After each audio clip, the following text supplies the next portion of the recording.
नमस्कार दोस्तों। NTA net, BPSC, UPSC, Chhattisgarh public service commission, MA और बीए के सभी नए बैचेज 1 अप्रैल 2022 से शुरू होने वाले हैं। तो जो भी विद्यार्थी इंटरेस्टेड हों, डिस्क्रिप्शन के अंदर हमारे नंबर हैं, आप उन पर संपर्क करके अपना एडमिशन ले सकते हैं। बहुत बहुत धन्यवाद। नमस्कार दोस्तों। यूनिट संख्या 7 आपके एनटीए नेट के, जिसको हम कहते हैं कि भारतीय सामाजिक राजनीतिक दर्शन, इंडियन सोशल पॉलिटिकल फिलॉसफी, उसके अंदर एक बड़ा ही इंटरेस्टिंग टॉपिक है कि साहब राजा युधिष्ठिर और नारद के बीच में कुछ कॉन्वर्सेशन है, कुछ डिस्कशन है, कुछ प्रश्न उत्तर है। तो आपके सिलेबस में लिखा हुआ है कि नारद और राजा युधिष्ठिर के प्रश्न। अब यहाँ पर बड़ी कंफ्यूजन हो जाती है।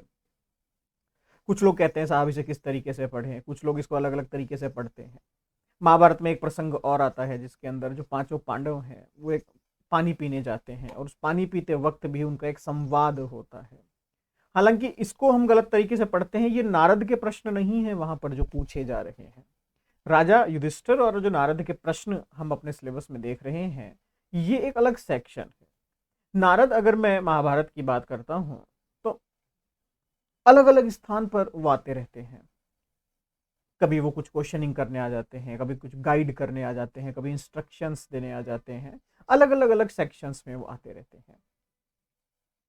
आपका जो सिलेबस है जिसमें महाभारत की मैं बात करता हूँ, एक चीज तो अपनी याद रख लीजिएगा हमेशा अपनी लाइफ में, क्वेश्चन भी अगर आता है तो आप तुक्का लगा सकते हैं। आप ये 2-3 चीजें मैं आपको बताता हूँ। पहले सोशल पॉलिटिकल फिलॉसफी संबंधित, तो इनको आप याद रख लीजिएगा, जिससे कि आपको कल को प्रश्न अगर आता है एग्जाम में तो आपको दिक्कत नहीं होगी। क्या क्या बातें हैं?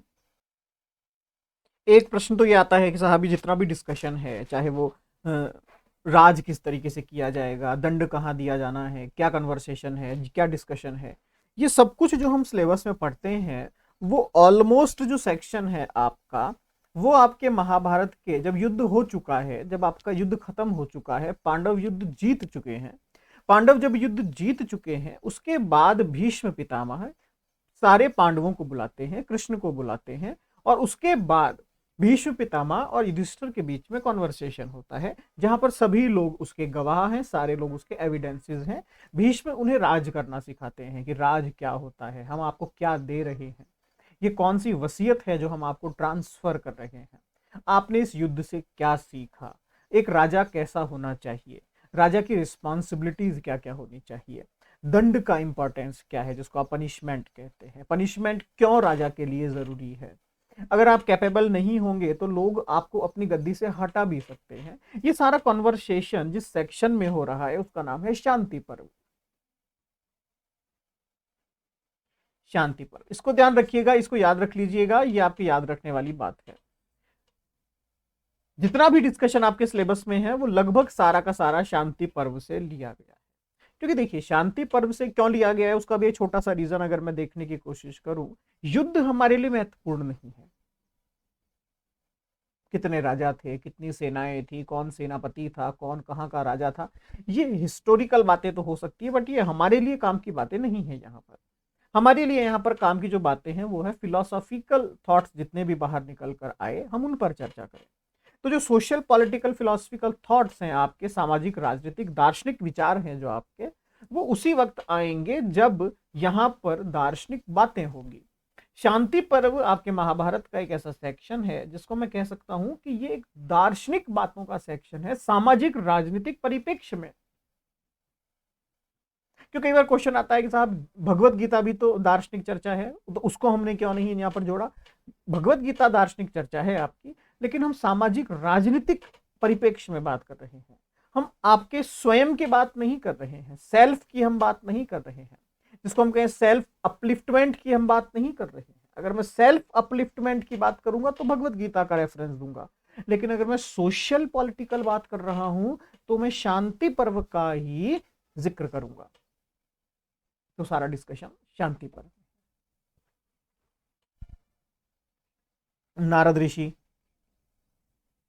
हर बार आते रहते हैं, अपना छोटा छोटा रोल है उनका पूरी महाभारत के अंदर, शुरुआत से लेकर अंत तक उनका रोल है। अब जब युधिष्ठिर और जब भीष्म का डिस्कशन चल रहा है भीष्म पितामह भी युधिष्ठिर को यही समझा रहे हैं कि आपको क्या करना है, आपको क्या नहीं करना है, क्या क्या चीजें हैं, क्या नहीं है, बट वो एक समझाने वाला तरीका है। दो चीजें होती है, एक तो मैं आपको कोई चीज एक्सप्लेन कर रहा हूं, मैं आपको एक चीज समझा रहा हूं कि साहब सोशल पॉलिटिकल फिलॉसफी ये होती है, सोशल पॉलिटिकल फिलॉसफी वो होती है, मैं आपको समझा रहा हूं। एक समझाने का तरीका होता है क्वेश्चनिंग करना। मैंने आपको अभी क्या पढ़ाया, मैंने आपको ये क्यों पढ़ाया, सोशल पॉलिटिकल फिलॉसफी पढ़ाने का मतलब क्या है, सोशल पॉलिटिकल फिलॉसफी जब आप पढ़ लेंगे तो आपका स्तर क्या होगा, आपका दिमाग कहां पर होगा, आपकी नॉलेज का लेवल क्या होगा, क्यों सोशल पॉलिटिकल फिलॉसफी पढ़नी चाहिए। दोनों सिखाने के तरीके हैं। एक तरीका है जिसमें क्वेश्चनिंग नहीं है, केवल वहां पर एक्सप्लेनेशन है, जहां पर केवल व्याख्या है। एक सेक्शन है जहां पर कोई व्याख्या नहीं है, जहां पर केवल क्वेश्चनिंग है। व्याख्या आपके अंदर से आनी चाहिए, आपके भीतर से उसका जवाब आना चाहिए। तो ये इसे हम कहते हैं आपका जो ज्ञान है उसे बाहर निकालने की प्रक्रिया।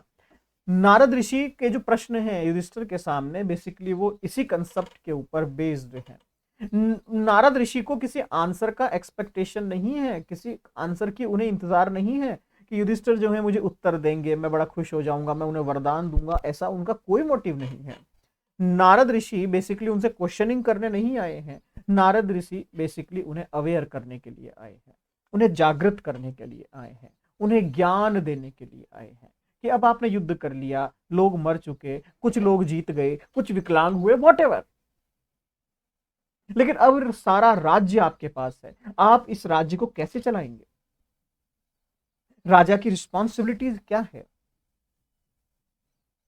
प्रजा किसे कहते हैं, प्रजा से आप क्या सीखेंगे, सेना की ताकत कितनी होनी चाहिए, राजा की प्रमुख जिम्मेदारियां कैसी है, बिना पैसे के आप राज्य कैसे चलाएंगे, धर्म की हानि हो जाएगी तो राज्य का क्या होगा, राज्य मजबूत होगा तो क्या लोग सुरक्षित होंगे, लोग विद्रोह कर दें तो राजा कैसे इसको खत्म करेगा। तो बेसिकली यहां पर नारद ऋषि कोई क्वेश्चनिंग नहीं कर रहे हैं, उन्हें उन्हें समझा रहे हैं कि आपके इस पूरे सिस्टम के अंदर ये सारी प्रॉब्लम्स आ सकती है, इनके ऊपर भी आप नजर रखिएगा।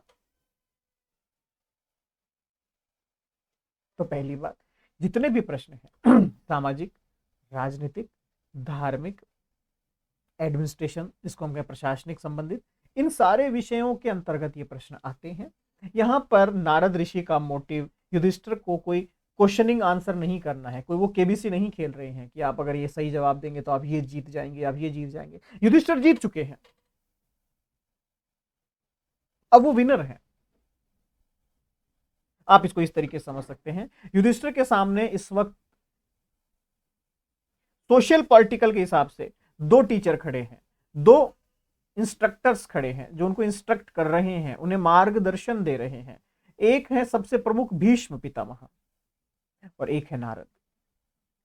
भीष्म क्वेश्चनिंग नहीं कर रहे हैं, भीष्म केवल और केवल एक्सप्लेनेशन कर रहे हैं, नारद क्वेश्चनिंग के साथ एक्सप्लेनेशन कर रहे हैं। ये दोनों में डिफरेंस है। तो नारद ऋषि का मोटिव यही था कि राजा या राजन, आपको जब आप अपना राज्य चलाएं तो आप इन सभी प्रश्नों का उत्तर अपने पास रखें, ये प्रॉब्लम आपके पास आएगी। पैसा नहीं होगा तब भी आपको स्टेट चलाना है, धर्म की हानि हो जाएगी तो आपको ऐसा इलाज ढूंढना है कि धर्म की हानि ना हो। धर्म का मतलब यहां पर मैं हिंदू मुस्लिम वाले धर्म की बात नहीं कर रहा, मैं यहां पर एथिकल या फिर ह्यूमन जो है आपका मानवीय धर्म जो है मैं उसकी बात कर रहा हूं। उसकी हानि कभी नहीं होनी चाहिए आपके। आप एक राजा हैं, आपका धर्म है राज्य, राज्य का धर्म ही आपका धर्म है, और राज्य का धर्म है उनकी सेवा करना, राज्य की मदद करना, इसके अलावा आपका और कुछ भी लक्ष्य नहीं है। तो आपको इन सभी के ऊपर चर्चा करनी पड़ेगी, सभी के ऊपर नजर रखनी पड़ेगी। फाइनली अगर मैं कंक्लूजन करूं पूरी कहानी का, पूरे सेक्शन का, पूरे चैप्टर का, तो राजा युधिष्ठिर के बेसिकली प्रश्न नहीं है, या मैं कहूं कि नारद के जो है वो प्रश्न नहीं है, या मैं कहूं युधिष्ठिर के कोई उत्तर नहीं है। यहाँ युधिष्ठिर केवल स्तब्ध खड़े हैं और नारद ऋषि जो है कंटिन्यूअसली उनसे प्रश्न पूछे जा रहे हैं। उनका मोटिव उत्तर ढूंढना नहीं है, उनका मोटिव केवल प्रश्न पूछना है।